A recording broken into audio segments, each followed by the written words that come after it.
നമസ്കാരം. ഏകദേശം 35 വർഷത്തോളം ഇന്ത്യൻ മാർക്കറ്റിൽ സക്സസ്ഫുള്ളായി ഓടിക്കൊണ്ടിരിക്കുന്ന ഒരു വാഹനമാണ് മാരുതി സുസുക്കി വാഗണാർ. വാഗണാറിൻ്റെ കാര്യം പറയുകയാണെന്നുണ്ടെങ്കിൽ നമ്മൾ ടോപ്പ് 10 കാറുകളുടെ ലിസ്റ്റൊക്കെ എടുക്കുന്ന സമയത്ത് എങ്ങനെ നോക്കിയാലും ടോപ്പ് 5 വരുന്ന ഒരു വാഹനം തന്നെയാണ് മാരുതി സുസുക്കി വാഗണാർ. പക്ഷേ ഇന്നത്തെ ഒരു കാലത്ത് 2026 എന്ന് പറയുന്ന ഈ ഒരു വർഷത്തിൽ, അതായത് വാഹന നിർമ്മാണ മേഖലയിൽ ഒരുപാട് ഷിഫ്റ്റുകൾ വരാൻ പോകുന്നൊരു വർഷമാണ് 2026. 2027 കൂടി സീരീസ് ഹൈബ്രിഡ് ടെക്നോളജിയിൽ ഒരുപാട് വാഹനങ്ങൾ ഇന്ത്യൻ മാർക്കറ്റിലേക്ക് വരുന്നുണ്ട്. ഡീസലിൻ്റെ കാര്യം എന്താകും എന്നുള്ളത് വലിയൊരു ക്വസ്റ്റ്യൻ മാർക്കാണ്. E20 പെട്രോൾ കമ്പൾസറി ആക്കാൻ പോവുകയാണ്. ഇപ്പോഴും നമുക്ക് E20 പെട്രോൾ തന്നെയാണ് ലഭിച്ചുകൊണ്ടിരിക്കുന്നത്. എന്നാൽ പോലും 2026 ഏപ്രിലിന് ശേഷം E20 കമ്പൾസറി ആക്കാൻ പോവുകയാണ്. ഒരു സാഹചര്യത്തിൽ മാരുതി സുസുക്കി വാഗണാർ ഓപ്റ്റ് ചെയ്യാൻ പോകുന്ന ആളുകൾക്ക് തീർച്ചയായിട്ടും ഈ ഒരു കോണ്ടന്റ് ഉപകാരപ്രദമാകും എന്ന് വിശ്വസിക്കുന്നു. എഞ്ചിൻ ബേയുടെ മറ്റൊരു വ്ളോഗിലേക്ക് എവർക്കും ഹാർദമായ സ്വാഗതം. നമ്മുടെ വ്ളോഗും നമ്മുടെ ഇത്തരത്തിലുള്ള പ്രാക്ടിക്കലി ഉപകാരപ്രദമാകുന്ന വീഡിയോസൊക്കെ നിങ്ങൾക്ക് ഉപകാരപ്രദമാകുന്നുണ്ടെങ്കിൽ തീർച്ചയായിട്ടും നമ്മുടെ ചാനലിനെ ഒന്ന് സപ്പോർട്ട് ചെയ്യുക, സബ്സ്ക്രൈബ് ചെയ്യുക, മാക്സിമം ലൈക്ക് ചെയ്യുക, ഷെയർ ചെയ്യുക, കമൻറ്റ് ചെയ്യുക. മാരുതി സുസുക്കി വാഗണാർ ഒരു സക്സസ്ഫുൾ ആയിട്ടുള്ളൊരു മോഡൽ തന്നെയാണ്. അതിന് യാതൊരുവിധ ക്വസ്റ്റ്യനും ഇല്ല.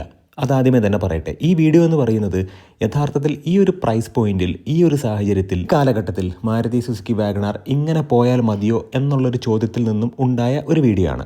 അപ്പോൾ ആദ്യമേ തന്നെ പറയട്ടെ, ഈ ഒരു വാഹനത്തിൻ്റെ പോസിറ്റീവ് സൈഡ് നമുക്ക് നോക്കാം. ഈ ഒരു വാഹനത്തിൻ്റെ പ്രൈസ് എന്ന് പറയുന്നത് ആഫ്റ്റർ GST, അതായത് 2025 സെപ്റ്റംബർ 22 ശേഷമാണ് പുതിയ GST 2.0 എന്ന് പറയുന്ന ആ ഒരു ടേംസ് ആൻഡ് കണ്ടീഷൻസ് ഒക്കെ ഇന്ത്യൻ മാർക്കറ്റിൽ അപ്ലൈ ചെയ്തിട്ടുള്ളത്. ഇപ്പോൾ 4,99,000 മുതൽ 6,95,000 വരെയാണ് ഈ ഒരു വാഹനത്തിൻ്റെ എക്സ് ഷോറൂം പ്രൈസ്.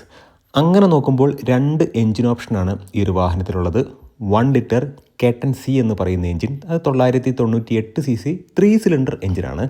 പിന്നെ ഒരു 1.2 ലിറ്റർ നാച്ചുറലി ആസ്പിറേറ്റഡ് 4 സിലിണ്ടർ എഞ്ചിനുണ്ട്.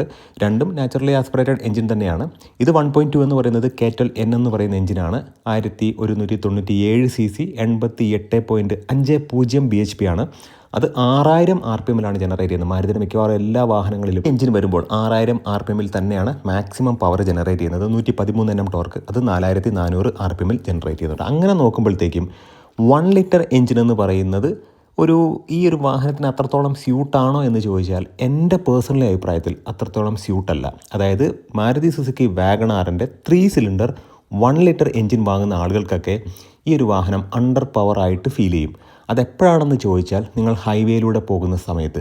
ഇപ്പം സാധാരണഗതിയിൽ നോർമലായിട്ട് നിങ്ങളൊരു ട്രാഫിക്കിലോ അല്ലെങ്കിൽ സിറ്റിയിലൊക്കെ ഓടിക്കുന്ന സമയത്ത് വലിയ പ്രശ്നങ്ങൾ തോന്നില്ല. പക്ഷേ ഹൈവേയിലൂടെ പോകുന്ന സമയത്തൊക്കെ, അല്ലെങ്കിൽ 5 പേരെയൊക്കെ കയറ്റി അത്യാവശ്യം ദുർഘടമായിട്ടുള്ള ചില പാതകളിലൂടെയോ അല്ലെങ്കിൽ അത്യാവശ്യം കയറ്റമുള്ള സ്ഥലത്തൊക്കെ ചെല്ലുമ്പോഴത്തേക്കും ഈ ഒരു വാഹനം ശ്വാസം മുട്ടി കഷ്ടപ്പെടുന്നത് നമുക്ക് തീർച്ചയായിട്ടും അനുഭവപ്പെടുന്നുണ്ട്. അതുകൊണ്ട് തന്നെയാണ് ഇങ്ങനെ പറയുന്നത്. കാരണം ഈ ഒരു വാഹനത്തിൻ്റെ ഗ്രൗണ്ട് ക്ലിയറൻസ് എന്ന് പറയുന്നത് അപ്രോക്സിമേറ്റ്ലി 165 മില്ലിമീറ്റർ ആണ്. അപ്പോൾ അത്രയും ഗ്രൗണ്ട് ക്ലിയറൻസ് ഉള്ള ഈ ഒരു വാഹനം 5 പേര് കയറുമ്പോൾ തീർച്ചയായിട്ടും അതിൻ്റെ ഗ്രൗണ്ട് ക്ലിയറൻസ് വീണ്ടും കുറയും. പിന്നെ ഹൈറ്റ്, വിഡ്ത്ത്, ലെങ്ത്ത് ഒക്കെ നോക്കുമ്പോഴത്തേക്കും യഥാർത്ഥത്തിൽ നമ്മൾ മനസ്സിലാക്കേണ്ട ഒരു കാര്യം, ഈ ഒരു വാഹനം ഒരു വാഗൺ R എന്ന് വിളിക്കാനുള്ള കാരണം ഇതൊരു ബോക്സി കൈൻഡ് ഓഫ് ഡിസൈനുള്ള വാഹനമാണ്. അതുകൊണ്ട് തന്നെ ഈ ബോക്സി കൈൻഡ് ഓഫ് ഡിസൈനുള്ള വാഹനങ്ങൾക്കൊക്കെ ഒരു ബോഡി റോൾ തീർച്ചയായിട്ടും ഉണ്ടായിരിക്കും. അതുകൊണ്ട് തന്നെ ഈ ഒരു വാഹനത്തിന് ബോഡി റോൾ ഉണ്ട് എന്ന് പറയുന്നത് അതിൻ്റെ ഒരു നെഗറ്റീവ് സൈഡ് അല്ല. അപ്പോൾ ആദ്യമേ തന്നെ പറയട്ടെ, ഈ ഒരു വാഹനത്തിൻ്റെ 1 ലിറ്റർ എന്ന് പറയുന്നത് അണ്ടർ പവേർഡ് ആയിട്ടുള്ള ഒരു എഞ്ചിൻ തന്നെയാണ്. അത്യാവശ്യം നല്ല ഫ്യൂൽ എഫിഷ്യൻസി ക്ലെയിം ചെയ്യുന്നുണ്ട്. 25-നടുത്തൊക്കെയാണ് കമ്പനി ക്ലെയിം ചെയ്യുന്ന ഫ്യൂൽ എഫിഷ്യൻസി. അപ്പം പ്രാക്ടിക്കലി എന്തായാലും ഒരു 22 കിട്ടും. പക്ഷേ ഈ ഒരു 1 ലിറ്ററിൻ്റെ കൂടെ CNG കൂടെ കൊടുക്കുമ്പോഴുള്ള അവസ്ഥ ഒന്ന് ആലോചിച്ച് നോക്കൂ. നിങ്ങൾ മനസ്സിലാക്കേണ്ട ഒരു കാര്യം, ഇത് വളരെയധികം കപ്പ് കുറഞ്ഞ ഒരു വാഹനമായിട്ട് മാറുകയാണ് ഇതിൻ്റെ കൂട്ടത്തിൽ. അതായത് ഈ 1 ലിറ്ററിൻ്റെ കൂട്ടത്തിൽ CNG കൊടുത്തപ്പോൾ, 1 ലിറ്ററിൻ്റെ കൂട്ടത്തിൽ CNG അല്ലാതെ 1.2 ലിറ്ററിൻ്റെ കൂട്ടത്തിൽ CNG കൊടുത്തിരുന്നെങ്കിൽ കുറച്ചും കൂടെ ബെറ്ററായി മാറിയാനെ. പക്ഷേ ഈ 1 ലിറ്റർ പ്ലസ് CNG എന്ന് പറയുന്നത് സ്പെസിഫിക്കലി ടാക്സി പർപ്പസിനെ ഉദ്ദേശിച്ച് മാത്രമാണ്. 30 കിലോമീറ്ററിനടുത്തൊക്കെയാണ് അവർ പെർ കിലോഗ്രാമിന് മൈലേജ് ക്ലെയിം ചെയ്യുന്നത്. അങ്ങനെ നോക്കുമ്പോഴത്തേക്കും മൈലേജ് മുഖ്യമായിട്ട് കാണുന്ന ആളുകൾ ഈ ഒരു വാഹനം നോർമലി അധികം കയറ്റമൊന്നും ഇല്ലാത്ത പ്രദേശങ്ങളിലുള്ള നിരപ്പായ സ്ഥലങ്ങളിലൂടെയൊക്കെ ഓടിക്കുന്ന ആളുകൾക്ക് ഈ ഒരു വാഹനം 1 ലിറ്റർ കൊള്ളാം. പക്ഷേ 1.2 is much better than 1 litre എന്ന് നമുക്ക് ഒബ്വിയസ്ലി പറയാം. കാരണം എഞ്ചിൻ്റെ സൈസ് കൂടുതലാണ്. അത് സൈസ് എന്ന് ഉദ്ദേശിച്ചത് അതിൻ്റെ കപ്പാസിറ്റി കൂടുതലാണ്. 88 bhp പവറും 113 Nm ടോർക്കുണ്ട്. 4400 RPM ജനറേറ്റ് ചെയ്യുന്നത്. അപ്പോൾ അങ്ങനെ നോക്കുമ്പോഴത്തേക്ക് എഞ്ചിൻ വരുമ്പോഴത്തേക്കും 1.2 ആണ് ബെറ്റർ. അത് കൃത്യമായിട്ട് പറയാം. 4 സിലിണ്ടർ എഞ്ചിൻ 1.2 വളരെ നല്ല എഞ്ചിനാണ്. ഇനി ഈ ഒരു വാഹനത്തിൻ്റെ മറ്റൊരു പോസിറ്റീവ് സൈഡും കൂടെ പറയാം. കാരണം ഇതിൻ്റെ ഒരു ഷേപ്പ് എന്ന് പറയുന്നത് ഒരു വാഗൺ കൈൻഡ് ഓഫ് ഷേപ്പാണ്. അതായത് ഒരു ടോൾ ബോയ് ഹാച്ച് ബാക്ക് കോൺസെപ്റ്റിൽ വരുന്നൊരു വാഹനമാണ്.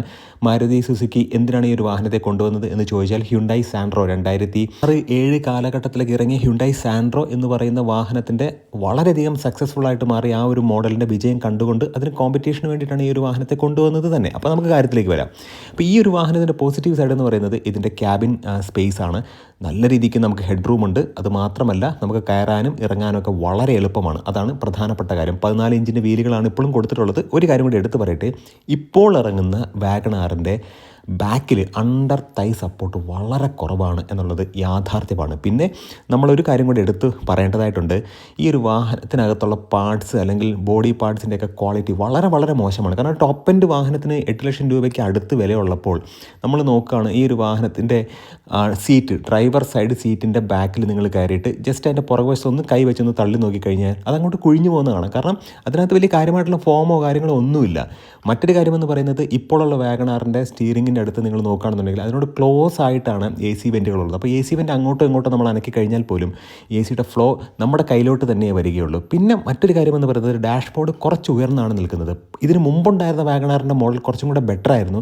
ഡാഷ്ബോർഡൊക്കെ കുറച്ചും കൂടെ ഒരു ഐ ലെവലിന് താഴെ നിന്നിരുന്നു. പക്ഷേ ഇപ്പോൾ ഹൈറ്റ് അഡ്ജസ്റ്റ്മെൻറ്റ് സീറ്റ് പോലും ഇല്ല എന്നുള്ളതാണ് യാഥാർത്ഥ്യം. ഏറ്റവും ടോപ്പ് എൻഡ് മേടിച്ചാൽ പോലും ടോപ്പ് എൻഡ് ആയിട്ടുള്ള ZXi പ്ലസ് AMT 1.2 വാങ്ങിച്ചാൽ പോലും നിങ്ങൾക്ക് അതിനകത്ത് ഹൈറ്റ് അഡ്ജസ്റ്റ്മെൻ്റ് ആയിട്ടുള്ള കാര്യങ്ങളൊന്നും അല്ലെങ്കിൽ സീറ്റ് കാര്യങ്ങളൊന്നും നിങ്ങൾക്ക് ലഭിക്കില്ല എന്നുള്ളത് വലിയൊരു ക്വസ്റ്റ്യൻ മാർക്കാണ്. മറ്റൊരു കാര്യമെന്ന് പറയുന്നത് മാരുതിയുടെ പാർട്ട് ഷെയറിങ്. അത് വീണ്ടും വീണ്ടും പറഞ്ഞ് നിങ്ങൾക്ക് ബോറടിപ്പിക്കുന്നില്ല. കാരണം മാരുതിയുടെ എല്ലാ വാഹനങ്ങളിലും സെയിം കീ ഫോബ്, ഈ പറയുന്ന വിൻഡോ സ്വിച്ചുകളാണെന്നുണ്ടെങ്കിലും സെയിം, ബാക്കിയുള്ള സ്റ്റിയറിംഗ് ആണെങ്കിലും സെയിം, എല്ലാം സെയിമാണ്. ഹൈറ്റ് അഡ്ജസ്റ്റ്മെൻ്റ് ഉള്ള സീറ്റില്ലെങ്കിൽ പോലും ഹൈറ്റ് അഡ്ജസ്റ്റ് ചെയ്യാൻ കഴിയുന്ന ഹെഡ് റെസ്റ്റോ കാര്യങ്ങളോ അവർ കൊടുത്തിട്ടില്ല. അത് എടുത്തുകൊണ്ടൊരു കാര്യം തന്നെയാണ്. പക്ഷേ അങ്ങനെയൊക്കെ വെച്ച് നോക്കുമ്പോഴത്തേക്കും ഈ ഒരു വാഹനത്തിൻ്റെ സെയിൽ നമ്പർ ഉയരാനുള്ള പ്രധാനപ്പെട്ട കാരണം എന്ന് പറയുന്നത് അത് ടാക്സി പർപ്പസിലേക്ക് CNG വാഹനങ്ങൾ ഒരുപാട് പോകുന്നുണ്ട് എന്നുള്ളത് കൊണ്ടാണ്. ബോഡി ക്വാളിറ്റിയെക്കുറിച്ച് പറയുകയാണെന്നുണ്ടെങ്കിൽ ഇത് നെഗറ്റീവായിട്ട് കരുതരുത്, ഇതൊരു യാഥാർത്ഥ്യമായിട്ട് നിങ്ങൾ കരുതുക. കാരണം 8 ലക്ഷം രൂപ ബഡ്ജറ്റിൽ വാങ്ങുന്നൊരു വാഹനത്തിൻ്റെ ഡോർ പാനൽ നിങ്ങളൊന്ന് അഴിച്ചു കഴിഞ്ഞാൽ നിങ്ങൾക്ക് മനസ്സിലാവും അതിനകത്തുള്ള പാർട്സ്, അല്ലെങ്കിൽ പാർട്സ് എന്ന് പറയാൻ കഴിയില്ല, അതിനകത്തുള്ള ആ മെറ്റീരിയലിൻ്റെയൊക്കെ ഒരു അവസ്ഥ.